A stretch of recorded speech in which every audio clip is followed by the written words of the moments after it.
E agora sim, vamos ao próximo debate. O tema da nossa próxima discussão trata da comunicação entre as empresas e os seus acionistas, que, especialmente nas novas corporations, assume desafios ainda maiores, como nós já pudemos ver nas discussões anteriores. Vamos, então, analisar as melhores estratégias para viabilizar a continuidade e o monitoramento dessas empresas, abordando não apenas a comunicação tradicional via RI, mas também o papel do Conselho de Administração durante todo o processo. Para isso, eu gostaria de convidar agora ao palco o moderador, vice-presidente do Conselho de Administração do IBRE, senhor Geraldo Soares. Por favor. Convido também os debatedores, primeiramente o Managing Director da Sodali, senhor Giulio Pediconi. Pode subir ao palco. O presidente da APIMEC São Paulo, senhor Reginaldo Alexandre. E, por fim, o presidente do Conselho da Bematec, senhor Volney Bertiol.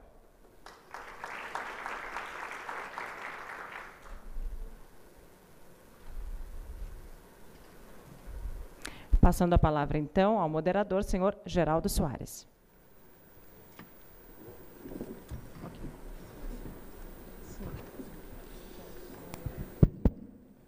Bom dia. O que é isso? Não sei o que é isso. Bom dia a todos. Esse painel a gente vai fazer uma estrutura um pouco diferente. O Giulio Pediconi ele vai fazer uma apresentação rápida, uns 15 minutos mais ou menos, e depois o grupo inteiro aqui vai fazer um debate e a gente passa para a plateia, tá, ok? O debate vai ser sobre comunicação, acionistas, a empresa com os acionistas. Eu acho que essa questão que já veio no painel anterior, a colocação da Sandra Guerra, tem tudo a ver com isso, que é como que o Conselho tem que se comportar, qual é a postura do Conselho numa corporation. Acho que a gente vai focar muito nesse sentido, nesse painel. Então, eu queria passar a palavra para o Júlio, para ele iniciar. Por favor, Júlio. Só um comentário. O Júlio, ele vai fazer em inglês a apresentação. Ele entende perfeitamente português e fala portunhol. Então, no debate, ele vai falar em portunhol, tá ok? Yes, I'm sorry for my English, but the panel, we can do it all in Portuguese. If I manage to begin the presentation. Oh, now.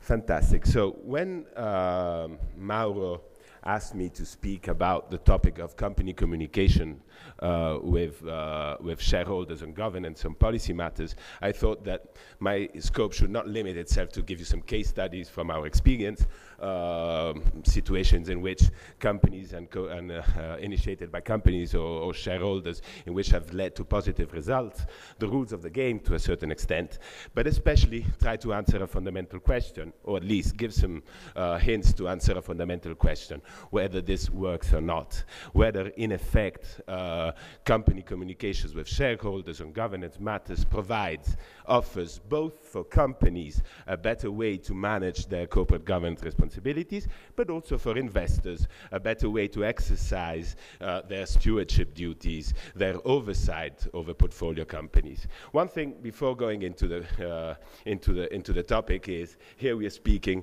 about a symmetrical process. It's not something that's putting pressure on one side or another side.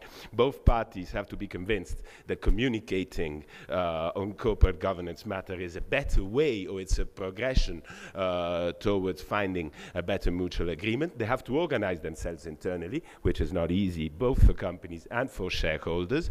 And eventually they have to define, and this is what is happening now, the rules of the game. No. I don't know how this thing works. There it is. So the answer to my question, does it seem that we are that we can answer positively this question? Well, it seems that likely that this is going to be a positive answer. This is because companies are facing an unprecedented array of challenges in dealing with their shareholders that are shifting importantly the focus of corporate governance. I just mentioned some like long-term market trends, like for example the increasing presence of institutional shareholders, increasing diversity, levels of dissent, the shift from long-term to short-term investor, the increasing interest of the media for business issues and scandals. This is changing, is affecting a lot the way in which companies relate to their shareholders, as well as the corporate governance reform movement. 20 years, 2 decades of reform movements, which has led at least to one very clear result. The board is on the spotlight. The board increases its power, but obviously also an increased level of accountability, an increased deference from shareholders on the capabilities, on the importance of the board within the corporation. Other aspects, the proliferation of shareholder activism, increasing shareholder rights, as for example voting on compensation, which was unthinkable years ago, only some years ago, and other topics like the increase of environmental and social concerns. And obviously, as usual, why not new initiatives, rules, regulation? We are, in the end, less for Brazil, but certainly for Europe, where I come from, and the US, in the wake, hopefully, of a financial crisis, and there's been a flood of rules and regulation. These have affected the financial services sector, have created more a push for transparency, increased risk management. But if I had to single out one aspect which is important for our discussion of today, this is stewardship codes. I will enter to this because this is directed to shareholders and not to companies. So all this push has created a fundamental shift in corporate governance, passing from theory to implementation, from external metrics to internal conduct of the company and the board, from compliance to practice. Shareholders, there's now 90% a global consensus on how corporate governance should look outside the company. Now the push is on understanding, on having from the company, from the board of the company, and we heard this in the previous presentation, a more detailed and substantive explanation on how corporate governance is implemented within the company and how it relates to business strategy and goals. Going to shareholders for a second, as I said, stewardship codes, what has happened? Financial crisis, regulation on the financial sectors, but at a certain point, ironically, maybe, the spotlight has turned on investors. You all know this very, very well. And there's been a clear recognition that the system that was in place for scrutinizing companies, portfolio company, obviously had failed at some extent in some way. And so the debate came in the countries which have big, large global investors, in the United States, in England, and England came out in 2010 with a stewardship code. Stewardship means a lot of things, and it's nearly a philosophical term, but definitely, and one of the criticisms that came out of this, in the reading of the code, but what is very interesting for us today is stewardship was reduced to engagement. In the end, the Financial Reporting Council in the UK was saying, now you go out, you speak with the companies, you understand, you increase dialogue with the companies, you try to make yourself a much more holistic view. Obviously, we're speaking about long-term investors that, as we heard before, wanting to understand what's the culture of the company, the business strategy of the company, the human component. You bring governance at the second level by communicating. You adopt, comply. You ask companies to comply or explain. And we all know that from a corporate governance standpoint, explain is the key word. Rather than comply, which obviously is fundamental. So the principle here is dialogue fosters change, increases accountability, and reduces confrontation. Okay, this is what we have to keep for the theoretical part, I think, of the presentation. And now, I'm done with the theory and entering into the practice. The first thing I thought I should have done when preparing the presentation is to try to give some evidence that I'm not speaking about something which is aspirational or only aspirational, but something that is already existing, obviously in some countries more than others. But as we're speaking about these global corporations and global investors, if it happens in England, in France, in Spain, it has to happen elsewhere very, very soon.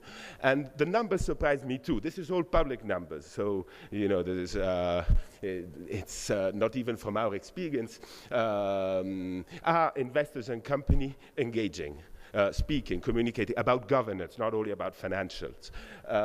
If you look at that, you might say yes. I took BlackRock as a first example because I know there's BlackRock representatives in the room, and in January of this year, a letter which was published and explained why by the chairman of BlackRock was sent to the top 600 companies and saying, we want to sit down and engage with you.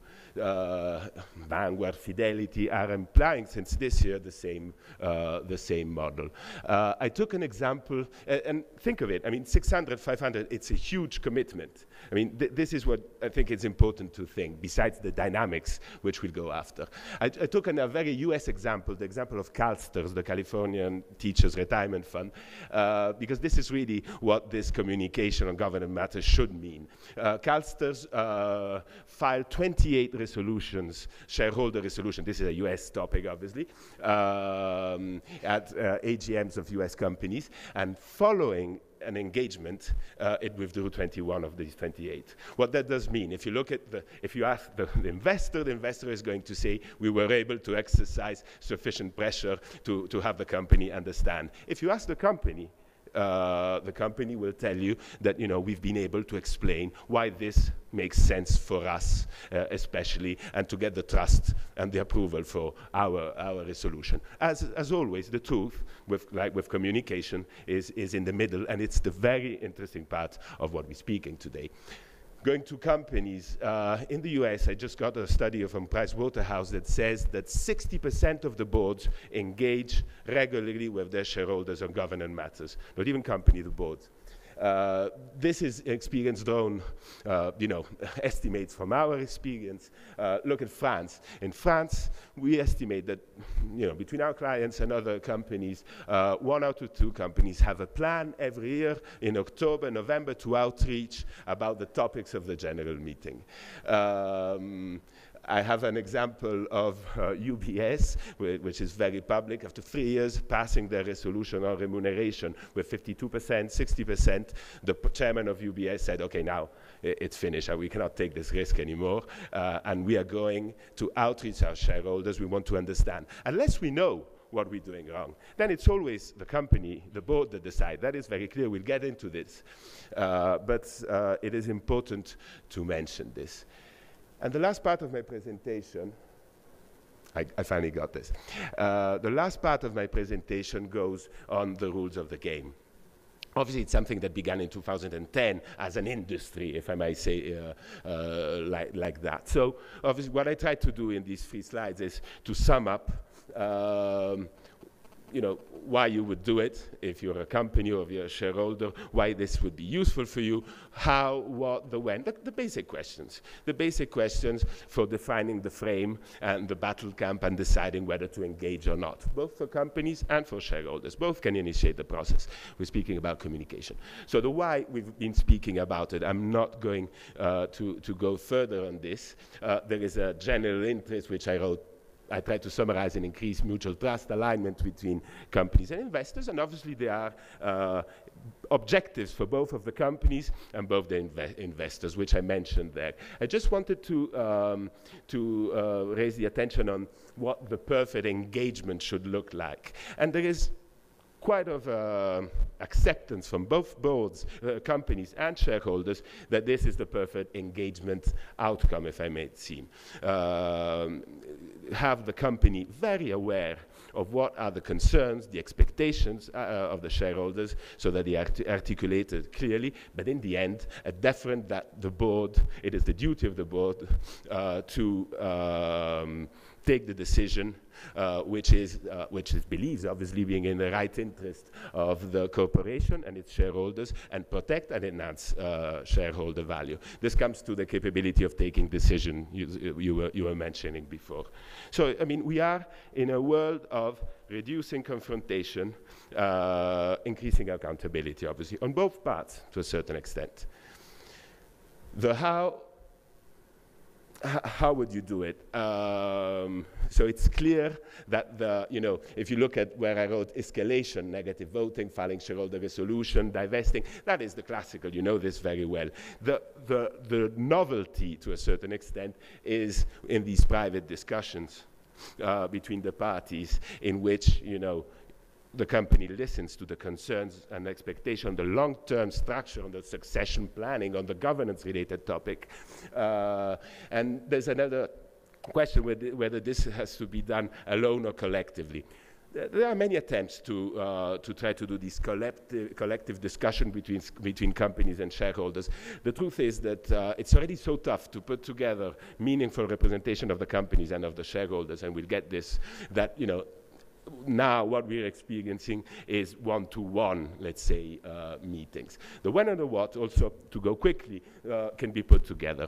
There is a tradition in countries in which corporations are, let's say, with a fragmented ownership, to present the resolution, and then for the company to go and struggle to get the approval of these resolutions. This exists structurally, in a way or the other since many years.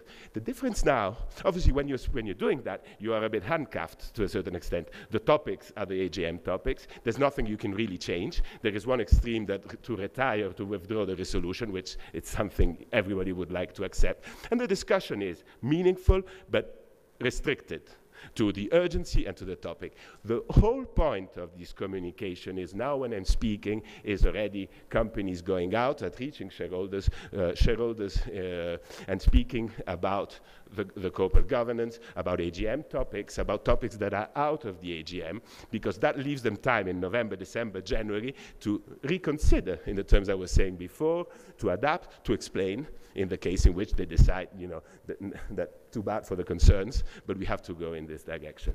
This creates also a level of quality of the proxy material which is much higher, obviously, because the company has understood much better what are the concerns, and it's explaining why or not it is following certain concerns. And my ending slide, I think this is the million-dollar question to a certain point, and we could speak a lot, but now I'm at 14 minutes, so I will stop my conversation, because I probably will be speaking about this topic. But I would just like to raise your attention on two topics. The fact of who has to engage on governance matter is a big challenge for both companies and for shareholders. And probably it's tougher for shareholders, at least for what we're seeing in our experience. Mauro told me before that at the annual conference of the IBGC, the question was asked to whom when the company should take this responsibility. And the prevailing answer was IRs. The IR function. This is definitely an answer, but probably it's not the total answer. In the end, governance is a broad responsibility, and what we're seeing in practice is that some companies are going, let's say, through the IR route. Some other companies are organizing with, people representing the board secretary or the corporate governance officers, like that. But what is happening, especially this year, this is still a new process, that the companies are beginning to create these mixed teams with investor relation representatives, corporate governance representatives, in order to be sure that they're able to address both parts of the brain of the shareholders, incorporate and make sure that what they're presenting at the AGM is actually having a good chance of passing. I let aside the issue of the board, but we are convinced that from our experience that board communications, filtered or unfiltered, and way that in which a company can give this type of information in order for the board to communicate is going to be the corporate governance challenge of the years to come, at least in this field. For investors, and now I end, as I told you, that's even a greater challenge, because there is all these corporate governance departments creating. It is very tough also practically to put together the portfolio manager, the corporate governance officer, the ESG officer to go and speak to the conference. But what is to an outreach with a company? But what is very, very difficult is how these different inputs that come from these sectors is calculated within the company, how decisions are taken, which decisions should be more, also with a general meter, are more financially driven, which have a more, larger long-term effect. We still see, you know, discrepancies, portfolio managers that says, you know, there's no problem, we will vote for the transaction, and on the other side the votes arrive. No, there is still a big work that has to be done. So just closing my presentation, I think that if these questions are answered in a positive way, and there is a struggle in the two camps and in finding the rules of the game, this process will eventually lead to an increased level of, for companies and for investors to exercise their duty and responsibility within the corporate governance arena. Thank you very much.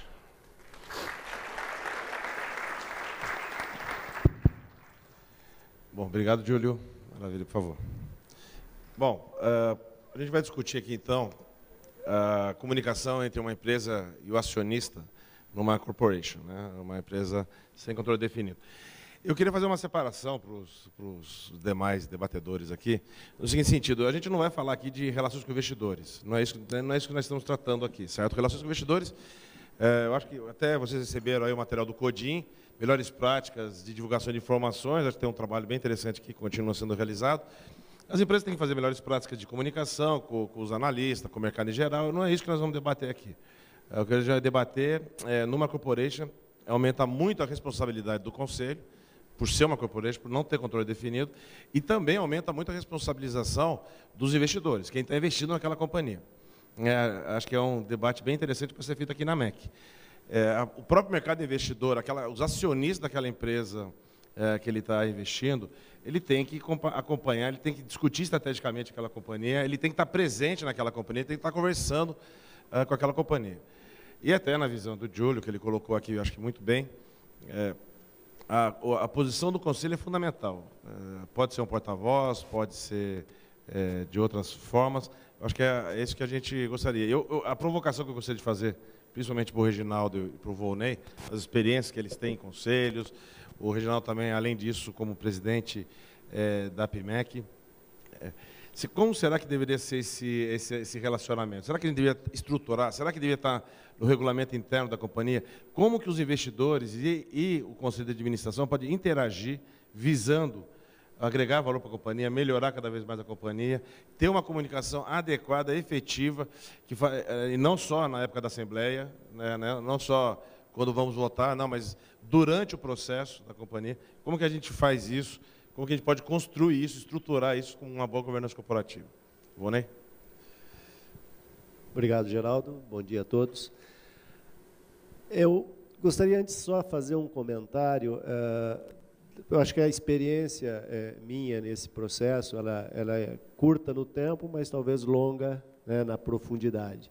A empresa que eu ajudei a fundar, ela começou em 90, e em 2007 ela veio a mercado. Então, boa parte da história que a gente ouviu aqui, do Galó principalmente, talvez do processo que ele sofreu no início, de não ter contato com o investidor, a gente já pegou essa história um pouco mais, né, esse caminho mais asfaltado, né? Então, de 2007 para cá, acho que a história foi mais simples. Mais simples do ponto de vista de comunicar com o investidor, mas talvez complexo, como é em qualquer organização, essa comunicação. Ainda numa companhia relativamente pequena, com pouca cobertura de analistas, a dificuldade de você, então, interagir com o seu acionista ou com o potencial investidor, ela aumenta, né? E aumenta, então, a responsabilidade da companhia de preparar esse canal de comunicação. Porque a comunicação ela sempre tem duas vias, né? Eu acho que cabe à companhia, primeiro, levar a informação, porque a comunicação começa com a disponibilização da informação. E garantir que essa informação chegue de forma transparente e igualitária a todos os interessados. E aí tem todos os canais já conhecidos, acho que todos vocês conhecem, não é o nosso propósito aqui discutir.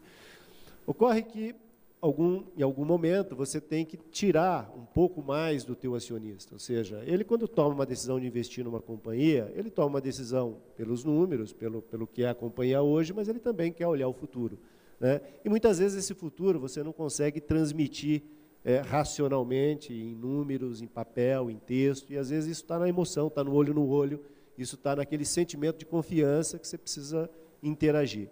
E aí vem essa discussão de como deve ser feito. Para mim, na minha vivência, eu acho que o caminho natural disso é via RI da companhia. O RI da companhia ele tem que ser o veículo natural dessa comunicação, ele tem que estar estruturado para responder a essa demanda. Em alguns casos, nós tivemos um RI que era o CFO, em alguns momentos a gente teve um RI que era só RI, e agora, nesse momento, o RI é o próprio CEO da empresa, né?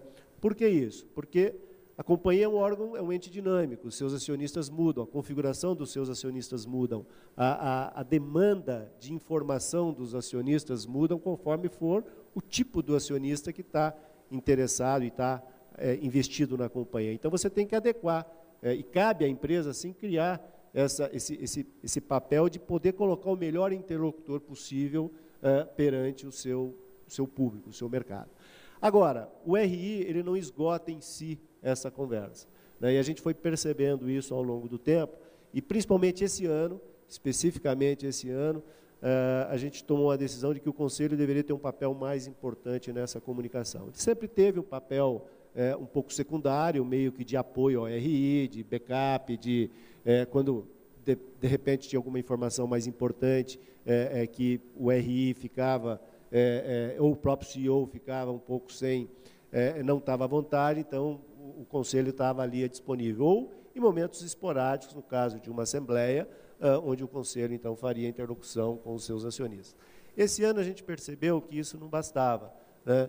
Como eu falei, uma companhia como a Bematec, ela precisa estar criando os seus canais de comunicação, porque ela não é tão exposta à mídia e não tão exposta aos analistas. Então, nós acabamos tomando a decisão esse ano de que o Conselho deveria ter uma interlocução um pouco maior, um papel um pouco maior, com alguns propósitos. E o principal deles era dar ao acionista a visibilidade e o canal de comunicação, porque o Conselho ele é o reflexo do acionista dentro da companhia. Então, ele tem que ser esse interlocutor, ele tem que abrir as portas para ser esse interlocutor. Só que aí é um problema, porque ele não pode fazer isso de forma discricionária, ele tem que fazer isso de forma equânime a todos os acionistas. Então, nós definimos que teria que ter um porta-voz, no caso nosso, lá hoje o porta-voz é o próprio presidente do Conselho, por algumas razões. A primeira, porque ele acaba tendo uma visão holística e podendo levar a visão da companhia como um todo. A segunda é que você tem conselheiros de todos os tipos. Você tem conselheiros que são acionistas há muito tempo na companhia, você tem conselheiros que são totalmente independentes, você tem conselheiros que representam alguns acionistas minoritários, apesar que lá todo mundo é minoritário, então todos os conselheiros representam de alguma forma um minoritário, mas ele tem um certo comprometimento ou compromisso com quem o indicou até o momento que ele foi indicado. A partir dali, até para preservá-lo e não ter ele o canal de comunicação direta com o grupo que o indicou, o presidente do Conselho assume esse papel e preserva, inclusive, esse acionista no sentido de garantir que a informação chegue de forma equânime e transparente. Então, para concluir, Geraldo, e talvez trazer essa comunicação, a minha participação é assim, primeiro, a empresa ela tem que realmente estar preparada em criar esse canal de comunicação. Usando todos os recursos disponíveis, né, que todos vocês já conhecem, que as áreas de RI possuem, os momentos onde a companhia vai a mercado e faz as suas comunicações oficiais. Então, isso é básico e ela tem que fazer, mas eu acredito sim que o Conselho tem um papel fundamental, principalmente na definição de, primeiro, o que os acionistas pretendem, por que eles querem investir naquela companhia e qual que é a visão de futuro. Eu sou obcecado por alinhamento de interesses, eu acho que se você tem um grupo de acionistas ou investidores interessados numa companhia, é importante você entender quais são os interesses que estão ali, poder alinhá-los, se é possível alinhar, né? E sempre é possível, né? Você sempre busca e encontra pontos de convergência. Então, esse trabalho, ele acaba sendo um trabalho mais de conselho, porque é ele que, no final do dia, na próxima assembleia, vai ser trocado pelo próprio acionista, né? Então, o acionista ele tem que ter essa facilidade, esse caminho, até para, se for o caso, trocar o próprio conselho. Ele tem que estar à vontade em fazer essa decisão com muita razão e emoção, né? Mas está seguro da decisão que ele está tomando. Excelente. Reginaldo? Muito bem. Em primeiro lugar, eu acho que é interessante ressaltar que esse diálogo entre acionista e conselho, ele é bem-vindo, ele é produtivo, ele contribui para um melhor alinhamento de interesses, portanto, pensando num horizonte mais amplo, para a mitigação de riscos e para a própria perpetuidade da companhia. Agora, é preciso ter sempre alguns cuidados. O primeiro é de independência. É preciso que o conselho conserve a sua independência, o conselho como colegiado, o conselheiro em particular, e não confunda o interesse do acionista com o interesse da companhia e de todos os acionistas. E é fácil dar um exemplo disso, né, de como, às vezes, o interesse do acionista e dos analistas, que tão bem, às vezes, refletem o espírito e a vontade desse acionista, tomando o que aconteceu, por exemplo, com o setor de construção civil, aqui recentemente, né? O setor era escassamente representado em bolsa, aí por volta de 2007, 2006, 2007, vieram aí muitas empresas, o setor até em número absoluto se tornou muito representativo, e a pressão naquele momento dos acionistas, certamente, porque o momento era um momento de euforia em relação ao setor, era de que as empresas se expandissem a qualquer custo, já que havia um horizonte tão róseo à frente, né, tão promissor à frente. E isso se refletiu claramente nos relatórios de pesquisas da época. Quem pegava os relatórios de 2006, 2007, vai perceber claramente isso. Então, aqueles conselhos que, ouvindo esse clamor, optaram por esse caminho de crescer a qualquer custo, não se deram, muitas vezes, muito bem, né? E a gente tem algumas consequências, estão aí estampadas nos jornais hoje. Então, independência é algo importante. Independência que vem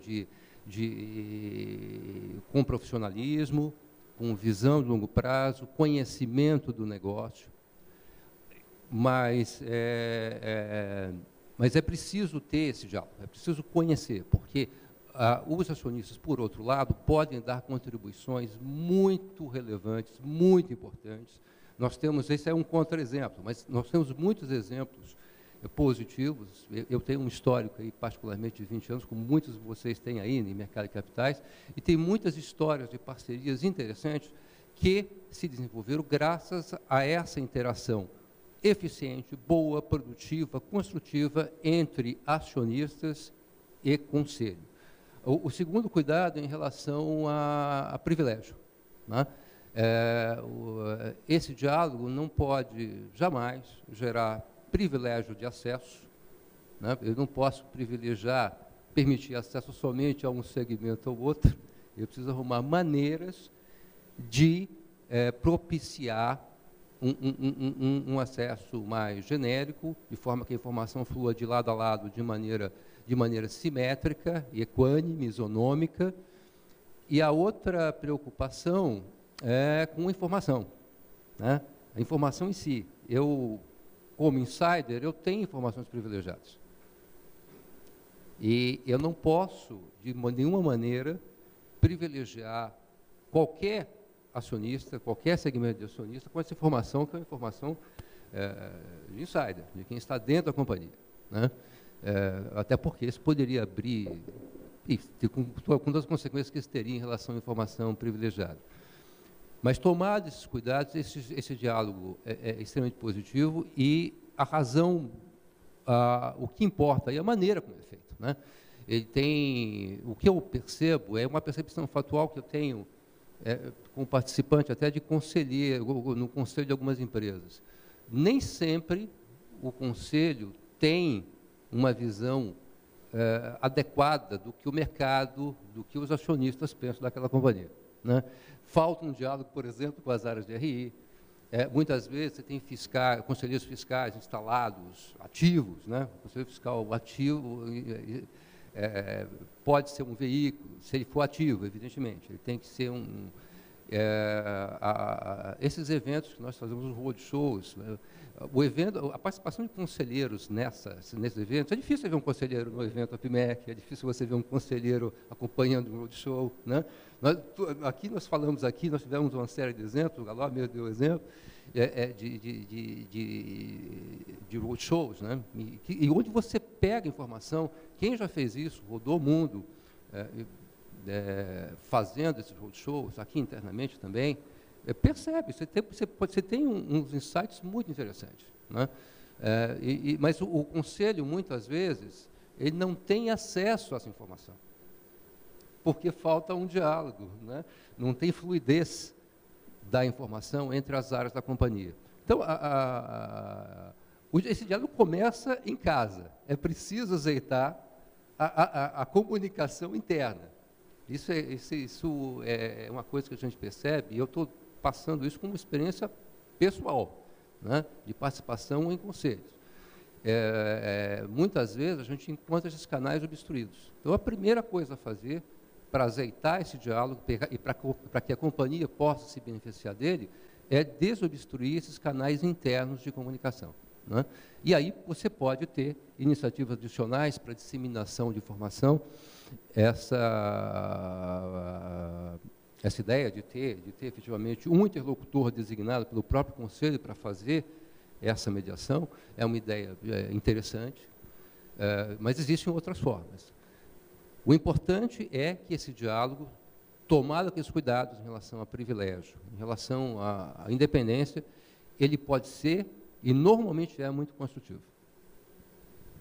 O conselheiro, ele pode... porque quando a gente fala em privilégio, a gente tem que pensar um pouco no seguinte sentido.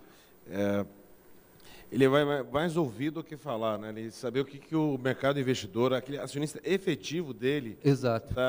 O que ele está querendo daquela companhia. Então, não é que ele vai passar informação privilegiada, mas é uma... Você comentou a respeito, pegando o gancho seu e da apresentação do Júlio, foi comentado, foi abordado. Será que a gente hoje está preparado, tanto o mercado investidor como as companhias, para um diálogo como esse? Você citou uma empresa de construção civil, né? Não, você falou de uma empresa, ok, mas tudo bem, eu também não vou citar nomes, mas enfim, tem uma empresa que teve alguns problemas com relação a isso, que era uma corporation. Quer dizer, será que hoje o Brasil, nós estamos preparados para um diálogo como esse? Eu acredito que sim, né? Na verdade, esse diálogo já ocorre em muitas circunstâncias que não são visíveis, né? Então, eu não estou falando do RI, eu estou falando do conselho com o mercado. Sim, eu acho que sim. Na verdade, você tem já de alguma maneira, que tem conselhos que já se preocupam com isso, né? Já se preocupam em estabelecer estratégia de comunicação. Nós temos um exemplo aqui, né, que já estabeleceu uma estratégia de comunicação. O mercado investidor, você vê que ele também tem essa responsabilização do que ele mesmo falar com o mercado, alinhar interesses. Tá, ele, mercado investidor também? Você sente isso como analista? Eu creio que sim, mas dentro de um processo. Evidentemente, nós precisamos dar uma série de passos, né? Mas você tem iniciativas já que são indicativas de que esse caminho pode ser trilhado, né? De maneira a gerar benefícios para todas as partes envolvidas. Vonei? Eu acho que está evoluindo muito, Geraldo.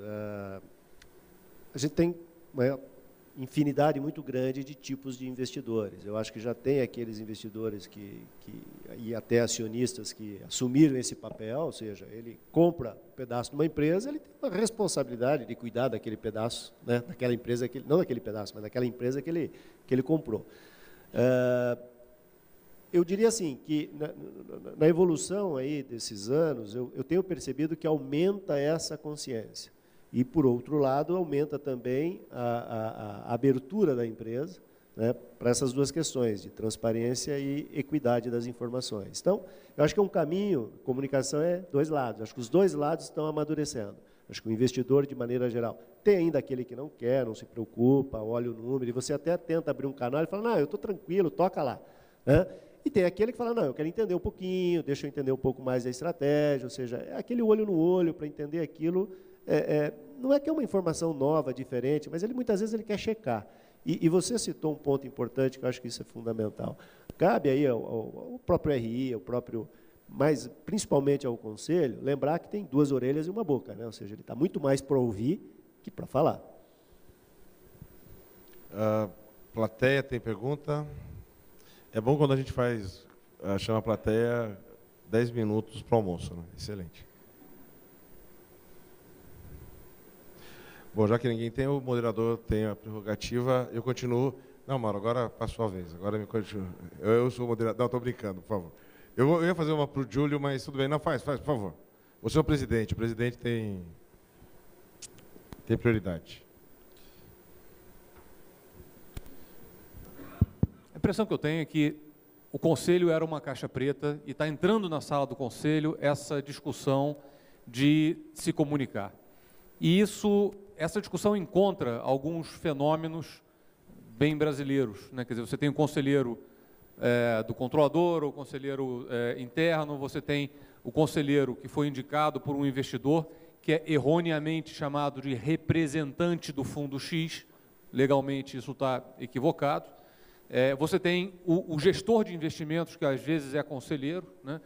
E me parece que o dever de casa que os conselhos devem ter, acho que o Volney tocou um pouco nisso, mas queria que você pudesse aprofundar um pouco mais, é traçar as definições, as barreiras, quem é insider e quem não é insider, quem está ali atendendo todo mundo e quem tem uma agenda própria que você não consegue destacar, porque a partir do momento que o cara é investidor e conselheiro, ele não consegue ter 2 cabeças, né?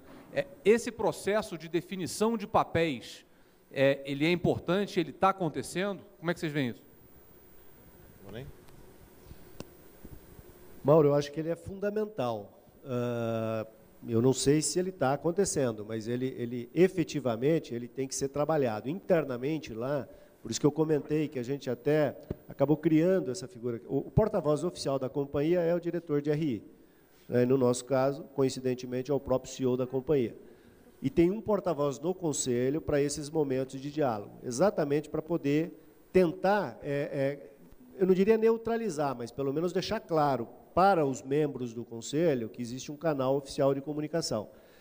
Obviamente, todo conselheiro, uma vez eleito, ele deve saber das suas responsabilidades e ele não pode, em momento algum, oferecer um papel de insider. Eu acho que aí tem uma questão de responsabilidade, e aí a gente remete àquela questão da governança que está muito ligada a princípios e valores, né? Às vezes você para em situações onde isso, você não sabe exatamente se estão todos atendendo aquelas regras e aqueles princípios. Mas aí eu acho que vai até um momento, né? Eu acho que o papel do Conselho é ser o guardião da governança corporativa. Se ele percebe algum desvio, ele tem que agir, tem que atuar. Eu acho que o presidente do Conselho tem esse papel. Mas ele tem até o seu limite, ele não pode invadir o outro conselheiro, ele foi eleito. Se ele, conselheiro, está fazendo alguma coisa de forma equivocada, ele tem até as suas responsabilidades sobre a pessoa física dele, né? Ou seja, é responsabilidade civil da atitude dele como conselheiro. Então, a companhia ela tem que tentar criar um mecanismo, criar um porta-voz, ficar, de certa forma, fiscalizando isso, mas ela tem um limite. Eu acho que, no final, você tem que puxar para a responsabilidade e para o princípio e valor de cada conselheiro que está dentro da tua companhia. Tinha até na apresentação do Júlio, ele fala de alguns assuntos, né, que o conselheiro, esse porta-voz, poderia estar falando: remuneração, gerenciamento de riscos, estabilidade, conversando sendo interlocutor, né, ouvindo o mercado, o que ele está pensando, para que lado a companhia está indo. Quando você falou que o porta-voz é você lá do conselho, mas isso está definido, isso está escrito em algum lugar, no regulamento interno do conselho, tem algum lugar que está formalizado isso? Não, não está, Geraldo. Como eu falei, isso ocorreu esse ano, né? Nós chegamos à conclusão que isso era importante. No início da gestão desse conselho que eu estou presidindo, que foi agora em 26 de abril, e a gente consensou e estamos respeitando, mas a gente não chegou a criar regra e oficializar, até porque eu acho que isso é muito dinâmico, eu acho que isso muda muito, e é importante isso estar claro na organização. A minha leitura é que é muito mais importante estar claro e estar comunicado do que estar escrito e registrado. É um ponto interessante para o IBGC discutir, né? A Sandra está dando risada ali. Né? Acabou? Não, está acabando?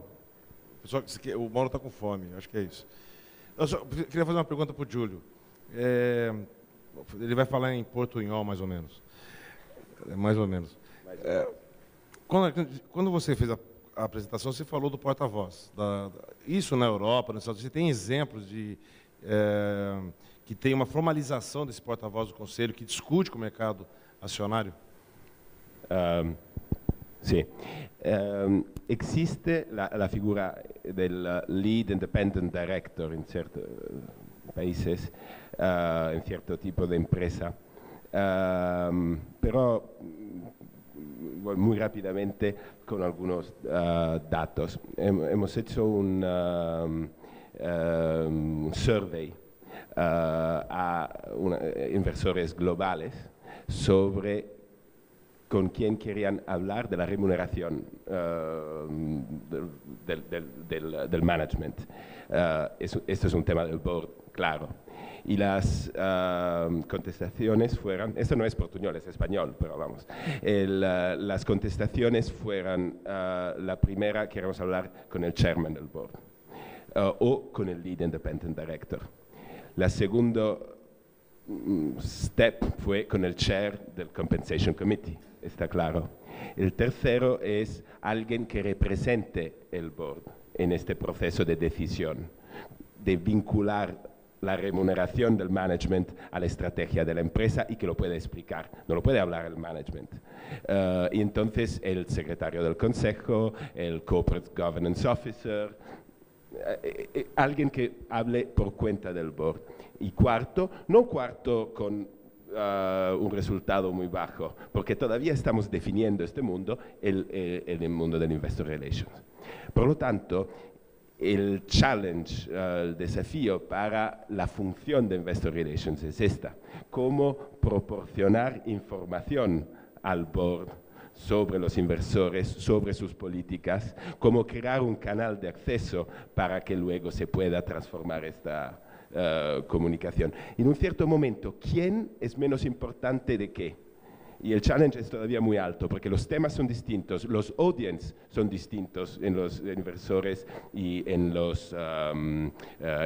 las empresas. Los goals, los objetivos son distintos y los issues son totalmente distintos. Por lo tanto, yo creo que lo importante es focalizar, que la empresa, los inversores focalicen en cómo vamos a hablar, de qué temas, y luego se va a adoptar el Investor Relation Program, que en paralelo a la actividad financiera tradicional incluya hablar de corporate governance.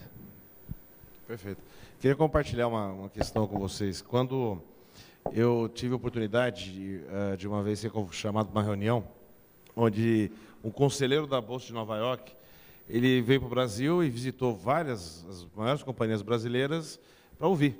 Ele veio aqui para saber como que estava o relacionamento, como que estava, enfim, tudo que era feito, os sistemas que eram fornecidos. Ele não veio falar nada, ele explicou algumas coisas que estavam na mídia, mas ele queria ouvir o que os clientes dele achavam. Eu questionei ele se ele fazia isso com os acionistas. Ele falou, sim, não sou eu, é um outro conselheiro. Quer dizer, o conselho, nesse caso especificamente que eu estou dando exemplo da Bolsa de Nova York, cada conselheiro tinha um papel de se comunicar com stakeholders, em geral. Então, era de cliente, outro acionista. Não é que ele vai falar com todos, não é que ele vai... Mas ele tem uma agenda para sentir o que os clientes estão pensando, o que o mercado está pensando, além do que vem de informações, evidentemente, da área executiva da empresa. O conselho se responsabiliza também. Ele vai buscar informações para tirar conclusões cada vez mais adequadas e traçar um plano estratégico cada vez melhor. Então, é só um exemplo de uma coisa que eu presenciei. Estive junto numa reunião como essa. Muito bem, acho que agora a gente vai para o almoço, né? Eu gostaria de agradecer muito à AMEC pelo convite, em especial o Mauro Cunha, que depois que a gente fez um debate muito interessante no congresso da PMEC, ele me convidou para vir aqui moderar esse painel na AMEC. Bom almoço para todos, parabéns pelo evento, a AMEC, né? Acho que está excelente. Espero que as discussões sejam até melhores aí no segundo período. Até logo.